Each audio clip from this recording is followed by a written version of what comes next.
പഹൽഗാം ഭീകരാക്രമണത്തിന് പ്രതികരണമായി ഓപ്പറേഷൻ സിന്ദൂർ പൂർത്തിയാക്കി 2 മാസം കഴിയുമ്പോൾ ആരംഭിച്ച പാർലമെന്റിന്റെ വർഷകാല സമ്മേളനത്തിലെ നിർണായക ചർച്ച തുടരുകയാണ്. പ്രധാനമന്ത്രി നരേന്ദ്രമോദി അല്പസമയം മുമ്പാണ് മറുപടി പറഞ്ഞ് പൂർത്തിയാക്കിയത്.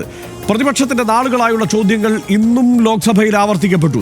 എല്ലാത്തിനും സർക്കാർ മറുപടി പറഞ്ഞോ? RDX ആദ്യ വിഷയത്തിലേക്ക് കടക്കുകയാണ്. ആദ്യം പാർലമെന്റിൽ ഉയർന്ന നിർണായക പ്രതികരണങ്ങളിലേക്ക്. ഇന്ത്യൻ ആക്രമണത്തിൽ പാകിസ്ഥാൻ സ്തംഭിച്ചു പോയെന്നാണ് പ്രധാനമന്ത്രി നരേന്ദ്രമോദി ഇന്ന് പാർലമെന്റിൽ പറഞ്ഞത്. കോൺഗ്രസിന്റെ തനി നിറം പഹൽഗാം ആക്രമണത്തോടെ പുറത്തു വന്നു. പ്രധാനമന്ത്രിയുടെ വാക്കുകളിലേക്ക്. ये दुर्भाग्य है कि मेरे देश के वीरों के पराक्रम को कांग्रेस का समर्थन नहीं. क्या मजा ले रहे थे. उनको लगता है वाह बाजी मार ली. उनको पहलगाम के निर्दोष लोगों की हत्या में भी वो अपनी राजनीति तराकते थे.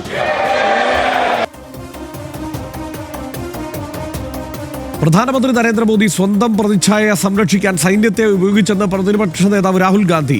30 മിനിറ്റ് കൊണ്ട് കേന്ദ്ര സർക്കാർ പാകിസ്ഥാന് മുന്നിൽ കീഴടങ്ങി. പോരാടാൻ കേന്ദ്രം ഇച്ഛാശക്തി കാട്ടിയില്ലെന്നും രാഹുൽ ഗാന്ധി പറഞ്ഞു. And that happened only because of the constraint given by the political leadership to not attack the military establishment and their air defense. Meaning you went into Pakistan, you attacked Pakistan, and you told our pilots, do not attack their air defense system. Meaning you told our pilots, go and attack and face the air defense system of Pakistan. Meaning you tied their hands behind their back. Pahalgam ഭീകരാക്രമണത്തിന്റെ മുഖ്യ സൂത്രധാരനെ അടക്കം വധിച്ച operation Mahadev സ്ഥിരീകരിച്ചായിരുന്നു കേന്ദ്ര ആഭ്യന്തരമന്ത്രി അമിത്ഷായുടെ പ്രസ്താവന. സുരക്ഷാ വീഴ്ച ആരോപിച്ച് ബഹളം വച്ച പ്രതിപക്ഷ അംഗങ്ങളോട് ദുഃഖമാണോ എന്ന് അമിത്ഷായുടെ ചോദ്യം. കോൺഗ്രസ് പാകിസ്ഥാന് ക്ലീൻ ചിറ്റ് നൽകുന്നു എന്ന കുറ്റപ്പെടുത്തലുമുണ്ടായി. അത് കേൾക്കാം. ऑपरेशन महादेव में सुलेमान उर्फे फैजल जट, अफगान और जिब्रान 3 आतंकवादी सेना, CRPF और जम्मू कश्मीर पुलिस के संयुक्त अभियान में ऑपरेशन महादेव में मारे गए. हमारे प्रवासियों को, नागरिकों को मारा था. ये तीनों आतंकवादी ये थे और तीनों मारे गए. പ്രതിപക്ഷത്തിൽ നിന്ന് സംസാരിച്ച കോൺഗ്രസ് MP പ്രിയങ്ക ഗാന്ധി സർക്കാരിനെതിരെ ആഞ്ഞടിച്ചു. പഹൽഗാമിൽ രഹസ്യാന്വേഷണ വിഭാഗത്തിന് വീഴ്ച പറ്റിയെന്ന് പറഞ്ഞ പ്രിയങ്ക ഓപ്പറേഷൻ സിന്ദൂറിൽ സൈന്യത്തെ പ്രശംസിച്ചു.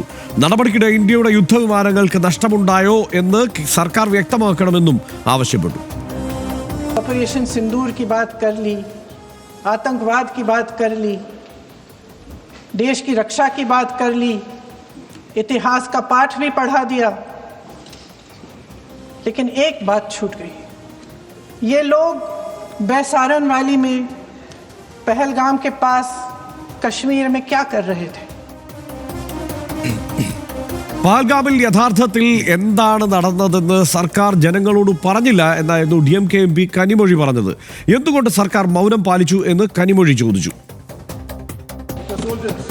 With the soldiers, with you, with the country, to realize this when you had to convince the international community. I want to know, what did you do to a minister who shamed Sofia Qureshi? He shames the victims, saying they did not have the spirit of warriors. What action have you taken against these people? എന്തെല്ലാം വാദങ്ങളാണ് ഇതിപ്പോൾ പാർലമെന്റിൽ വന്നതെന്ന് നോക്കാം. സർക്കാരിന്റെ വാദങ്ങൾ: പാകിസ്ഥാനിലെ ഭീകരവാദ കേന്ദ്രങ്ങൾ നിലം പരിശാക്കി എന്നാണ് പ്രധാനമന്ത്രി പറഞ്ഞത്. ആക്രമണം എങ്ങനെ വേണമെന്ന് തീരുമാനിക്കാൻ സൈന്യത്തിന് പൂർണ്ണ അധികാരം നൽകിയിരുന്നു. പാകിസ്ഥാൻ ഇന്ത്യൻ ആക്രമണത്തിൽ സ്തംഭിച്ചു പോയി എന്നുമാണ് പ്രധാനമന്ത്രി നരേന്ദ്രമോദി പറഞ്ഞത്. പാകിസ്ഥാന് വൻ ആക്രമണത്തിന് തയ്യാറെടുക്കുന്നു എന്ന് JD വാൻസ് അറിയിച്ചിരുന്നു. ആക്രമിച്ചാൽ അതിലും വലിയ പ്രത്യാക്രമണം എന്നായിരുന്നു തന്റെ മറുപടി എന്നാണ് മോദി പറഞ്ഞത്. ഒരു ലോക നേതാവും ദൗത്യം അവസാനിപ്പിക്കാൻ ആവശ്യപ്പെട്ടിട്ടില്ല എന്നും ട്രംപിന്റെ പേരെടുത്ത് പറയാതെ പ്രധാനമന്ത്രി നരേന്ദ്രമോദി പറഞ്ഞു. കോൺഗ്രസിന്റെ തനിനിറം പഹൽഗാം ആക്രമണത്തോടെ പുറത്തു വന്നു. സംഭവം നടന്ന് 3 ദിവസത്തിനുള്ളിൽ കോൺഗ്രസ് രാഷ്ട്രീയ കളി തുടങ്ങി. ലോകരാജ്യങ്ങൾ ഇന്ത്യയെ പിന്തുണച്ചു, കോൺഗ്രസ് പിന്തുണച്ചില്ല എന്നും നരേന്ദ്രമോദി പറഞ്ഞു. പ്രസക്തരെന്ന് കാണിക്കാൻ കോൺഗ്രസ് പാകിസ്ഥാനിൽ നിന്ന് പ്രശ്നങ്ങൾ ഇറക്കുമതി ചെയ്യുകയാണ് എന്നാണ് പ്രധാനമന്ത്രി നരേന്ദ്രമോദിയുടെ ആരോപണം. ഓപ്പറേഷൻ മഹാദേവ് ലോക്സഭയിൽ വിശദീകരിക്കുകയായിരുന്നു ആഭ്യന്തരമന്ത്രി അമിത്ഷാ ചെയ്തത്. പഹൽഗാമിൽ ആക്രമണം നടത്തിയവരെയും ആസൂത്രണം നടത്തിയവരെയും വധിച്ചു എന്ന പ്രഖ്യാപനം ഇന്നിപ്പോൾ അമിത്ഷാ നടത്തി. ഭീകരർ കൊല്ലപ്പെട്ടെന്ന് കേൾക്കുമ്പോൾ പ്രതിപക്ഷം സന്തോഷിക്കുന്നില്ല എന്ന പരാതി കൂടിയാണ് അദ്ദേഹം പറഞ്ഞത്. ഭീകരരുടെ മതം നോക്കി ദുഃഖിക്കരുതെന്ന് പ്രതിപക്ഷത്തോട് അമിത്ഷാ പറയുകയും ചെയ്തു. കോൺഗ്രസ് പാകിസ്ഥാന് ക്ലീൻ ചിറ്റ് നൽകുന്നു എന്ന കുറ്റപ്പെടുത്തലും ഉണ്ടായി. കോൺഗ്രസ് ഭരണകാലത്തെ സിന്ധു നദീജല കരാറിനെ ചോദ്യം ചെയ്യുകയും ചെയ്തു അമിത്ഷാ. അത് പ്രധാനമന്ത്രി നരേന്ദ്രമോദിയും ആ കരാറിനെ ചോദ്യം ചെയ്തിരുന്നു. പ്രതിപക്ഷം പക്ഷേ ശക്തമായ ചോദ്യശരങ്ങളുമായാണ് ഇന്നിപ്പോൾ പാർലമെന്റിലെത്തിയത്. ആക്രമിക്കുന്ന കാര്യം പാകിസ്ഥാനെ മുൻകൂട്ടി അറിയിച്ചു എന്ന ആരോപണം രാഹുൽ ഗാന്ധി ഉന്നയിക്കുന്നു. ഡൊണാൾഡ് ട്രംപ് പറഞ്ഞത് കള്ളമെന്ന് പറയാൻ മോദിക്ക് ധൈര്യമുണ്ടോ എന്ന് ചോദിക്കുന്നു. ഓപ്പറേഷൻ സിന്ദൂർ ഇന്ത്യക്കുണ്ടായ നഷ്ടങ്ങൾക്ക് ഉത്തരവാദി കേന്ദ്ര സർക്കാരാണ് എന്നും രാഹുൽ ഗാന്ധി കുറ്റപ്പെടുത്തി. പോരാടാനുള്ള രാഷ്ട്രീയ ഇച്ഛാശക്തി ഇല്ല എന്ന് കേന്ദ്ര സർക്കാർ തെളിയിക്കുകയും ചെയ്തു എന്ന് രാഹുൽ ഗാന്ധി പറഞ്ഞു.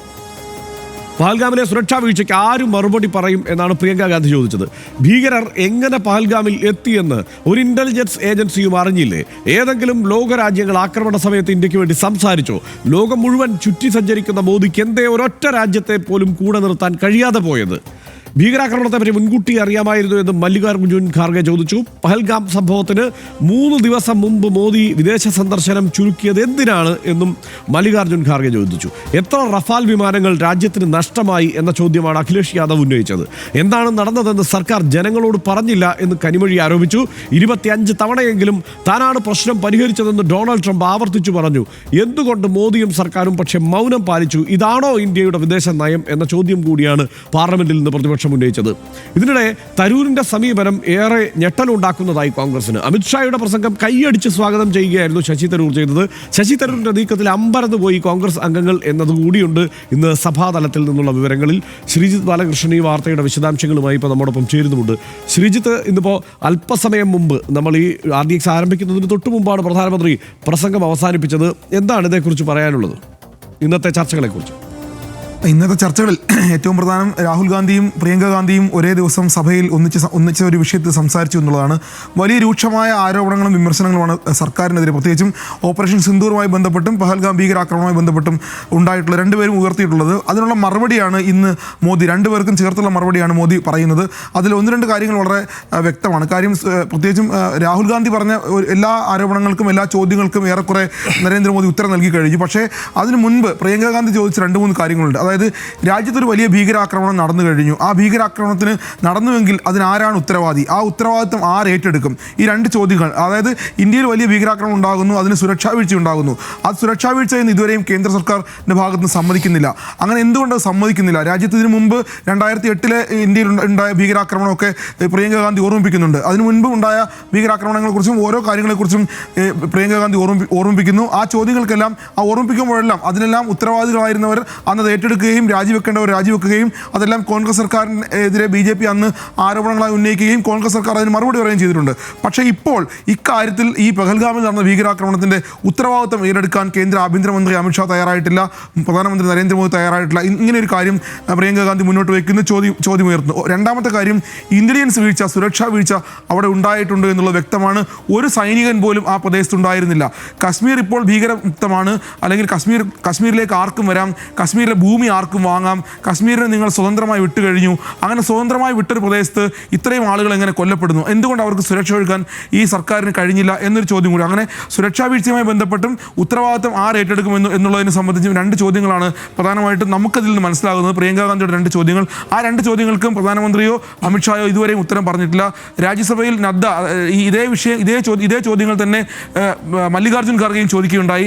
നദ്ദയും ഇക്കാര്യത്തിൽ, BJPയുടെ ദേശീയ അധ്യക്ഷൻ നദ്ദയും ഇക്കാര്യത്തിൽ മറുപടി പറയുകയുണ്ടായില്ല. പകരം രാഹുൽ ഗാന്ധി പറഞ്ഞ എല്ലാ കാര്യങ്ങൾക്കും എല്ലാ ചോദ്യങ്ങൾക്കും ഉത്തരം പറയുകയുണ്ടായി. അത് ഏറ്റവും പ്രധാനം ട്രംപുമായി ബന്ധപ്പെട്ട കാര്യമാണ്. ട്രംപ് ഇതിൽ മധ്യസ്ഥത വഹിച്ചിട്ടുണ്ടോ? എന്തുകൊണ്ട് 29 തവണ ട്രംപ് ഞാനാണ് മധ്യസ്ഥത വഹിച്ചു എന്ന് ആവർത്തി പറഞ്ഞിട്ടും പ്രധാനമന്ത്രി നരേന്ദ്രമോദി ട്രംപിനെ തള്ളി പറഞ്ഞിട്ടില്ല. അത് അദ്ദേഹം ഇന്ന് ഔദ്യോഗികമായി തള്ളി പറയുകയുണ്ടായി സഭയിൽ.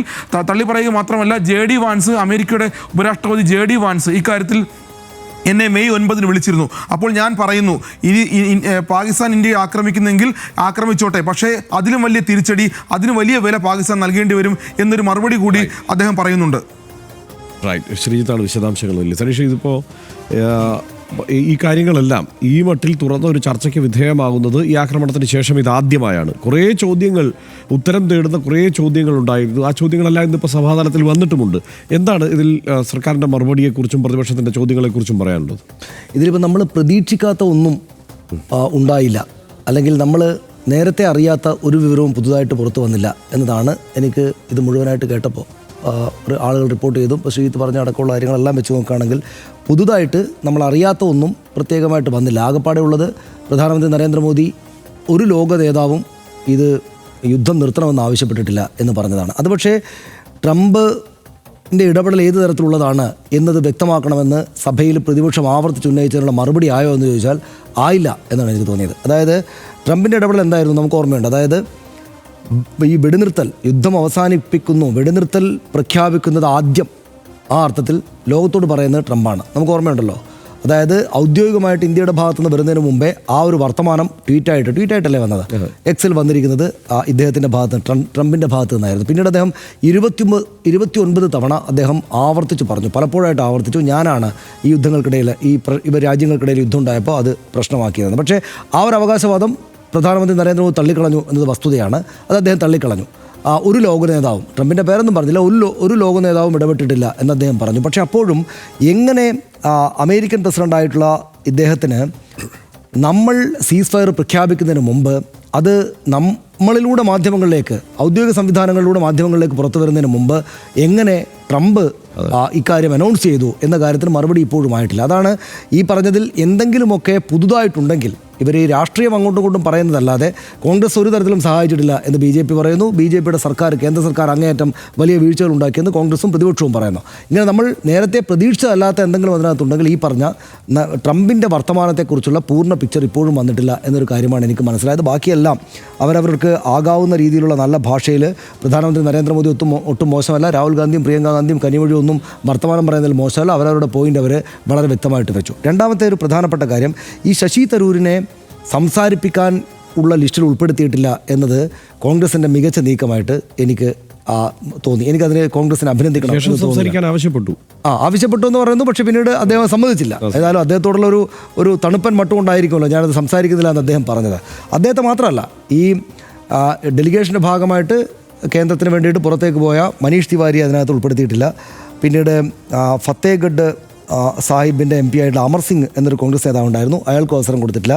ഇവർക്ക് പുറമെ ആനന്ദ് ശർമ്മയും സൽമാൻ ഖുർഷിദും പിന്നെ MP മാരല്ല, അവരും ഉണ്ടായിരുന്നു. എന്തായാലും ഈ കേന്ദ്ര സർക്കാരിൻ്റെ ഡെലിഗേഷൻ്റെ ഭാഗമായിട്ട് മറ്റു രാജ്യങ്ങളിലേക്ക് പോയ MP മാരാരും അവിടെ കോൺഗ്രസിന് വേണ്ടി സംസാരിച്ചിട്ടില്ല. അങ്ങനെ ഒരു തീരുമാനം കോൺഗ്രസ് എടുത്ത് വളരെ നന്നായി. കാരണം എന്തുകൊണ്ടാണ്, അവിടെ പ്രധാനമന്ത്രി നരേന്ദ്രമോദി ഈ കോൺഗ്രസിനെ ഇങ്ങനെ പരിഹസിച്ചുകൊണ്ട് പ്രസംഗിക്കുമ്പോൾ കൈയടിക്കായിരുന്നു ഈ ചങ്ങാതി.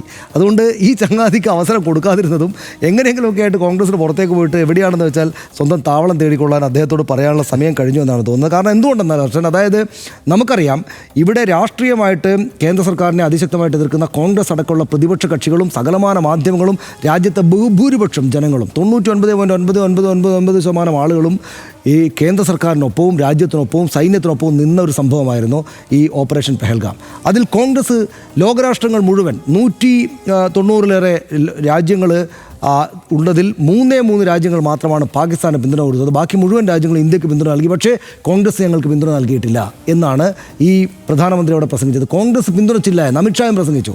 ഈ കോൺഗ്രസ് അടക്കമുള്ള സകലമാന പ്രതിപക്ഷ പാർട്ടികളും രാജ്യത്തെ സകലമാന ആളുകളും പിന്തുണച്ചിട്ടും രാഷ്ട്രീയമാണല്ലോ സ്വാഭാവികമായിട്ടും അവിടെ പറയുന്നത്. അത് കുറ്റം പറയാനൊന്നുമില്ല, രാഷ്ട്രീയമാണ് കേന്ദ്രത്തിന് വേണ്ടിയിട്ട് പ്രധാനമന്ത്രി അമിത്ഷായും അവിടെ പറഞ്ഞത്. പക്ഷേ അവിടെ ഈ പിന്തുണച്ച എല്ലാ രീതിയിലും പിന്തുണ നൽകിയ അവരുടെ പ്രധാനപ്പെട്ട MP മാരെ നിങ്ങൾ കൊണ്ടുപോയിക്കോളൂ ഡെലിഗേഷൻ എന്ന് പറഞ്ഞ് സമ്മതിച്ച ഈ കോൺഗ്രസ് പാർട്ടിയെ അങ്ങനെ പറയുമ്പോൾ ഈ ചങ്ങാതി കൈയടിച്ചു. പുറത്താക്കുകയാണ് വേണ്ടത്. തരൂരിൻ്റെ കാര്യത്തിൽ സനീഷ് പറഞ്ഞ ഇക്കാര്യത്തോട് എനിക്ക് പൂർണ്ണ യോജിപ്പാണ്. ബാക്കി പൊതുവെ നോക്കിക്കഴിഞ്ഞാൽ പഹൽഗാം ആക്രമണത്തിന് ശേഷം സഭയിൽ നടന്ന ഈ വലിയ ചർച്ചയിൽ വളരെ ശക്തമായി പ്രതിപക്ഷത്തിൻ്റെ വാദങ്ങളെല്ലാം ഉന്നയിക്കപ്പെട്ടു. ആ ചോദ്യങ്ങളെല്ലാം ആവർത്തിച്ച് ഉന്നയിക്കപ്പെട്ടു. ഇപ്പോൾ രാഹുൽ ഗാന്ധി ആയാലും പ്രിയങ്ക ഗാന്ധി ആയാലും അഖിലേഷ് യാദവ് ആയാലും കനിമൊഴി ആയാലും ഒക്കെ ആ ചോദ്യങ്ങൾ ആവർത്തിച്ച് അവിടെ ഉന്നയിച്ചു എന്നുള്ളത് വളരെ പ്രധാനപ്പെട്ട കാര്യമാണ്. കാരണം ഇതെല്ലാം രേഖപ്പെടുത്തുന്നതാണല്ലോ. പക്ഷേ ഇതിൻ്റെ മറുപടിയും ശക്തമായിരുന്നു, അക്കാര്യത്തിൽ സംശയമൊന്നുമില്ല. അപ്പോൾ പ്രധാനമന്ത്രിയുടെ മറുപടി വളരെ ഉജ്ജ്വലമായ മറുപടി തന്നെയായിരുന്നു. അതായത് ഇനി ഈ ന്യൂക്ലിയർ ബ്ലാക്ക് മെയിലിങ്ങിന് ഇന്ത്യ വഴങ്ങില്ല എന്ന പ്രഖ്യാപനം ആവർത്തിച്ച് സഭയിലും പ്രധാനമന്ത്രി നടത്തി. അതോടൊപ്പം തന്നെ ഭാരതം യുദ്ധത്തിൻ്റെതല്ല ബുദ്ധൻ്റെ ഭൂമിയാണ് എന്ന പ്രഖ്യാപനം അദ്ദേഹം അവിടെ നടത്തുകയാണ്. ആ ഭാരതം എന്നത് പഴയ ഈ പറയുന്ന ഈ ഭൂമി ഇതെല്ലാം ചേരുന്ന ഒരു ഭാരതം എന്ന സങ്കല്പമാണ് പക്ഷേ പ്രധാനമന്ത്രിയുടെ രാഷ്ട്രീയ പ്രത്യയശാസ്ത്രത്തിന് ഉള്ളത് എന്നുള്ള കൗതുകം അവിടെ നിൽക്കുന്നുമുണ്ട്. എന്തായാലും ശാന്തിയുടെ ദേശമാണ് ഇന്ത്യ എന്നൊക്കെയുള്ളത് അദ്ദേഹം പറയുമ്പോഴും പറഞ്ഞു വന്ന രാഷ്ട്രീയത്തിൽ എവിടെയും പ്രതിപക്ഷം ഉന്നയിച്ച സുപ്രധാന ചോദ്യങ്ങൾക്ക് മറുപടിയില്ല. അതാണ് ഏറ്റവും പ്രധാനപ്പെട്ട കാര്യം. എത്ര റഫാൽ വിമാനങ്ങൾ അവിടെ തകർന്നു വീണു, നഷ്ടപ്പെട്ടു, ഉത്തരമില്ല, അതേക്കുറിച്ച് പറഞ്ഞിട്ടില്ല. എങ്ങനെയാണ് ഈ സുരക്ഷാ വീഴ്ച ഉണ്ടായത്, അതേക്കുറിച്ച് ഉത്തരമില്ല. എങ്ങനെയാണ് ഇൻ്റലിജൻസ് ഏജൻസികൾക്കൊന്നും ഇതേക്കുറിച്ച് വിവരം ലഭിക്കാതെ പോയത്, അതേക്കുറിച്ച് ഉത്തരമില്ല. ഈ കൊല്ലപ്പെട്ടവർ യഥാർത്ഥത്തിൽ അവിടെ ഭീകരാക്രമണം നടത്തിയവർ തന്നെയാണോ, അത് കൃത്യമായ ഉത്തരമല്ല, വളഞ്ഞൊരു ഉത്തരമാണ് ആ കാര്യത്തിൽ അമിത്ഷാ കൊടുക്കുന്നത്. മാത്രമല്ല അതിൽ വർഗീയ ചുവയുള്ള പരാമർശങ്ങൾ ഈ സഭാതലത്തിൽ ഉണ്ടായത് സങ്കടകരമാണ്. കാരണം അമിത്ഷായുടെ മറുപടിയിൽ വളരെ കൃത്യമായിട്ട് പറയുകയാണ്, നിങ്ങൾ ഈ കൊല്ലപ്പെട്ട ഭീകരവാദികളുടെ പേര് കണ്ടിട്ട് നിങ്ങൾക്ക് സങ്കടം തോന്നുന്നുണ്ടോ? എത്ര ദുരുദ്ദേശപരമായ ഒരു പരാമർശമാണ് ആ നടത്തിയത്. മാത്രമല്ല അതിപ്പോൾ അവരുടെ പൊളിറ്റിക്സാണ്, അവരുടെ മാസിനെ ഒപ്പം നിർത്താൻ വേണ്ടിയിട്ടുള്ള പരിപാടിയാണ്, ആ ഹിന്ദുത്വ തന്നെയാണ് അവിടെ പ്രയോഗിക്കുന്നത്. ഇതൊക്കെ വാസ്തവമാണ്. പക്ഷേ ഇത്തരം ഒരു സാഹചര്യത്തിൽ, അതായത് രാജ്യം ഒരു ആക്രമണം നേരിട്ട സാഹചര്യത്തിൽ ഈ രാജ്യത്ത് മതം നോക്കിയാണോ അവിടെ ആളുകൾ ഒറ്റക്കെട്ടായി നിന്നത്? ഒരു കുതിരക്കാരനുണ്ടല്ലോ ഈ അവിടെ അപകടത്തിൽപ്പെട്ടവരെ രക്ഷിക്കാൻ ഇടപെട്ടിട്ട്, ഈ ആക്രമണത്തിൽപ്പെട്ടവരെ രക്ഷിക്കാൻ ഇടപെട്ട് ജീവൻ വെടിഞ്ഞയാൾ. അതെങ്കിലും ആഭ്യന്തരമന്ത്രിയുടെ മനസ്സിൽ ഒന്ന് വരേണ്ടതായിരുന്നു. കാരണം ഒരു സെക്യൂരിറ്റി പോലും അവിടെ ഇല്ല. ഈ ആഭ്യന്തര വകുപ്പിൻ്റെ ചുമതലയിലുള്ള പരിപാടിയാണല്ലോ അത്. ആ ഉത്തരവാദിത്വമെങ്കിലും നിങ്ങൾ ഏറ്റെടുക്കണം എന്ന് പ്രിയങ്ക ഗാന്ധി പറഞ്ഞു. അതുപോലും അമിത്ഷാ അതിനുപോലും തയ്യാറല്ല. അപ്പോൾ എന്നിട്ട് ഈ രീതിയിൽ അങ്ങേയറ്റം ദുരുപദിഷ്ടമായ ഒരു പരാമർശം സഭയിൽ ഇന്ന് അമിത്ഷാ നടത്തി എന്നുള്ള പ്രശ്നം കൂടിയുണ്ട്. അതുകൊണ്ട് ആത്യന്തികമായി ഇന്നത്തെ പ്രധാനമന്ത്രിയുടെ പ്രസംഗം കൂടി കഴിഞ്ഞപ്പോൾ എനിക്ക് മനസ്സിലായത് പഹൽഗാം ആക്രമണത്തിൻ്റെ ഉത്തരവാദി നെഹ്റു ആണെന്നാണ്. അങ്ങനെയാണ് അദ്ദേഹം പറഞ്ഞ് അവസാനിപ്പിക്കുന്നത്. ആ സ്വഭാവത്തിൽ നെഹ്റുവിനെ ആവർത്തിച്ച് ആക്രമിക്കുകയായിരുന്നു തുടർച്ചയായിട്ട്. അപ്പോൾ ഓപ്പറേഷൻ സിന്ദൂർ നടന്ന് 2 മാസം കഴിയുമ്പോഴാണ് എന്താണ് നടന്നതെന്ന സംക്ഷിപ്ത രൂപം കേന്ദ്ര സർക്കാർ വ്യക്തമാക്കുന്നത്. എന്തിനാണ് ഇതിന് ഇത്രയും വൈകിയത്? പഹൽഗാമിൽ എന്താണ് യഥാർത്ഥത്തിൽ നടന്നത്? സുരക്ഷാ വീഴ്ച ഉണ്ടായത് എങ്ങനെയാണ്? ലോക്സഭയിൽ സർക്കാരിന് നേരെ ചോദ്യങ്ങളുടെ കൂരമ്പുകൾ ഉയർന്നിട്ടുണ്ട്. താൻ ഇടപെട്ടാണ് വെടിനിർത്തൽ ധാരണ ഉണ്ടാക്കിയതെന്ന് ഡൊണാൾഡ് ട്രംപ് പലവട്ടം പറഞ്ഞിട്ടും മിണ്ടാതിരുന്ന പ്രധാനമന്ത്രി ഒടുവിൽ ഇന്ന് പറയുന്നു ഇല്ല, വിദേശ ഇടപെടൽ ഉണ്ടായിട്ടില്ല എന്ന്. പക്ഷേ സഭാതലത്തിൽ ഉയർന്ന ചോദ്യങ്ങളിൽ പലതിനും വ്യക്തമായ ഉത്തരം നൽകാതെയാണ് ലോക്സഭയിലെ ചർച്ച അവസാനിക്കുന്നതെന്ന് ഒറ്റ നോട്ടത്തിൽ വ്യക്തമാണ്. രാജ്യസഭയിൽ നാളെയും ചർച്ച തുടരും. ഒരുപാട് ചോദ്യങ്ങൾ നാളെയും ഉയരാം. വ്യക്തമായ ഉത്തരങ്ങളാണ് രാജ്യം കാത്തിരിക്കുന്നത്. അത് ഉണ്ടാകട്ടെ എന്ന് RDX പ്രത്യാശിക്കുന്നു. അടുത്ത വിഷയത്തിലേക്ക്.